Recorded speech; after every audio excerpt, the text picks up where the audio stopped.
एक और टेक्नोलॉजी की भूमिका बहुत महत्वपूर्ण है। ये है ब्लॉकचेन। ये technology minimum government maximum governance के सरकार के विजन के साथ जुड़ती है, उसे आगे बढ़ाती है। इसकी मदद से सेल्फ गवर्नेंस और सेल्फ सर्टिफिकेशन को और विस्तार दिया जा रहा है और भविष्य की संभावनाओं को तलाशा जा रहा है। सरकारी प्रक्रियाओं, उलझनों, अड़चनों को इसकी मदद से दूर किया जा सकता है। इन प्रक्रियाओं में सुधार से पारदर्शिता बढ़ेगी, भ्रष्टाचार कम होगा, अपराध कम होंगे और इन सबका सीधा प्रभाव भारत के नागरिकों की ईज ऑफ लिविंग पर पड़ेगा। साथियों, ब्लॉकचेन टेक्नोलॉजी का विस्तार भारत को ease of doing business rankings में बहुत ऊपर लाने की भी क्षमता रखता है। सरकार की तमाम सेवाएं, प्राकृतिक संसाधनों का मैनेजमेंट, संपत्ति का रजिस्ट्रेशन, कॉन्ट्रैक्ट, पावर कनेक्शन, कितने ही कार्यों को इसकी मदद से और तेजी लाई जा सकती है।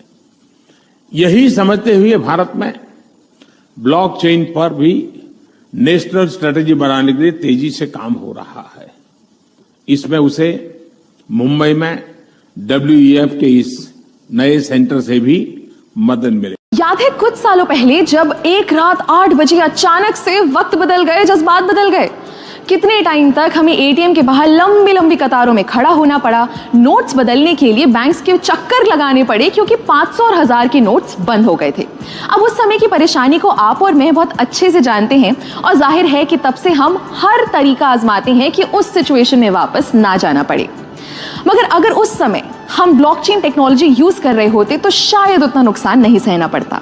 नमस्कार, स्वागत है आपका जी के डिजिटल शो पर। मैं हूं पलक यादव और आज हम बात करेंगे क्रिप्टो करेंसी के एक बहुत अहम पहलू पर जिसका नाम है ब्लॉकचेन। अब क्रिप्टो तो हम समझ गए, मगर ये सवाल आपके मन में जरूर आया होगा कि आखिर जितनी भी क्रिप्टो से होने वाली ट्रांजैक्शंस हैं उनका रिकॉर्ड कैसे रखा जाता है या उन्हें सिक्योर कैसे किया जाता है, या जो हमने क्रिप्टो के डिसेंट्रलाइज्ड होने की पिछले वीडियो में बात की थी, आखिर वो कैसे पॉसिबल है। इस सब का एक ही जवाब है ब्लॉकचेन। ब्लॉकचेन एक बड़ा सा बटा हुआ डेटाबेस है जो हजारों लाखों कंप्यूटर्स पे शेयर्ड होता है और ये सारे कंप्यूटर्स आपस में कनेक्टेड होते हैं। आसान भाषा में कहें तो जैसे एक दुकानदार अपने पास एक रजिस्टर बना के रखता है ना कि कितना राशन आया, कितना बिका, ठीक वैसे ही ब्लॉकचेन एक डिजिटल रजिस्टर की तरह होता है। अब वैसे तो ब्लॉकचेन का कई सेक्टर्स में इस्तेमाल हो सकता है, मगर ये हाल ही में सबसे ज्यादा पॉपुलर हुआ क्रिप्टो करेंसी से होने वाली ट्रांजैक्शंस के लिए। वैसे तो ब्लॉकचेन एक एक्सपेरिमेंट के तौर पर 1991 में आया था, मगर इसका इस्तेमाल शुरू हुआ 2009 में जब बिटकॉइन आया। जी हाँ, कुछ सुना सुना लगा। सातोशी नाकामोटो ने जब 2009 में बिटकॉइन शुरू किया तब ही बिटकॉइन के आसपास उन्होंने ब्लॉकचेन का कॉन्सेप्ट यूज किया। चलिए इसको जरा ऐसे समझते हैं। फर्ज कीजिए आपने बिटकॉइन से कुछ खरीदा या बिटकॉइन खरीदा, तो ये जो ट्रांजैक्शन हुई, ये इंफॉर्मेशन एक ब्लॉक के फॉर्म में बन के सेव हो गई। फिर आपने उस बिटकॉइन को बेचा तो फिर से एक ब्लॉक बन गया। अब ऐसे ही आप जितनी बार ट्रांजैक्शंस करेंगे तो उसका एक ब्लॉक बनता जाएगा और वो सारे ब्लॉक्स एक चेन से जुड़ते जाएंगे, इसलिए इसका नाम है ब्लॉकचेन। सिंपल। मगर ये हमारे ट्रांजैक्शन यानी लेन देन के डेटा को सेव कैसे रखता है? हर एक ब्लॉक की अपनी एक आइडेंटिटी होती है। जैसे आप और मेरा फिंगरप्रिंट कभी सेम नहीं हो सकता, वैसे ही हर ब्लॉक को एक की मिलती है जो उसकी अपनी होती है और सबसे अलग होती है। क्योंकि ये डिसेंट्रलाइज्ड होता है तो अगर इस चेन के किसी ब्लॉक में कोई दिक्कत भी आती है तो बाकी ब्लॉक्स पर कोई फर्क नहीं पड़ेगा। ब्लॉकचेन एक ऐसा सिस्टम है जिसे हैक करना, हटाना या चेंज करना लगभग नामुमकिन है।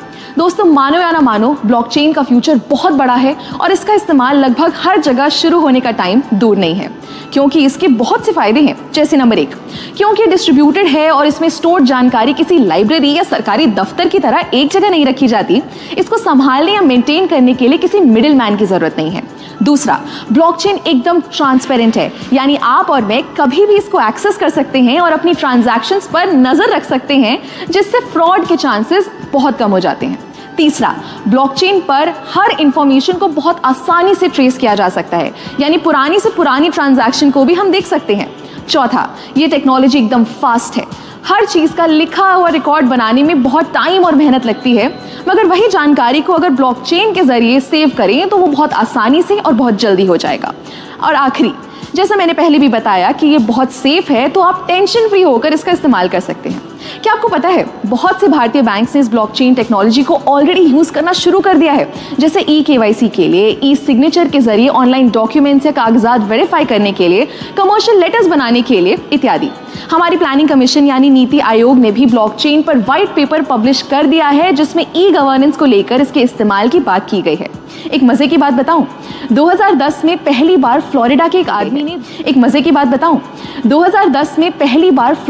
आदमी ने 10,000 बिटकॉइन से 2 पिज्जा खरीदे थे।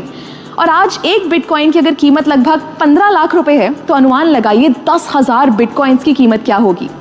ऐसे ही आपको क्रिप्टो की दुनिया की मजेदार बातें बताते रहेंगे, सो स्टे ट्यून्ड और देखते रहिए जी डिजिटल। जानते हैं कि ये है क्या, व्हाट इज ब्लॉकचेन। दोस्तों, ब्लॉकचेन भी इंटरनेट का कह सकते हैं कि तीसरा वर्जन है, लेटेस्ट वर्जन कह सकते हैं। पहले हम लोग किसी भी डेटा को पेन ड्राइव पे, सीडी पे सेव करते थे, फिर हार्ड डिस्क पे सेव करते थे, फिर इंटरनेट पे स्पेस लेते थे, सेव करते थे। आज भी वेब स्पेस खरीदते हैं, लेकिन ब्लॉकचेन इंटरनेट के अंदर डेटा सेव करने का, रखने का वो तरीका है जहां पर कोई भी डेटा, अगर एक बार डेटा हो, पिक्चर हो, वेबसाइट हो, कुछ भी चीजें एक बार डाल दी जाए तो उसे डिलीट करना, उसे हैक करना, उसे चुराना और उसे बदलना उतना ही असंभव है जितना असंभव है कि सूरज के उगने और डूबने के टाइम को बदल देना, यानी लगभग असंभव के बराबर है।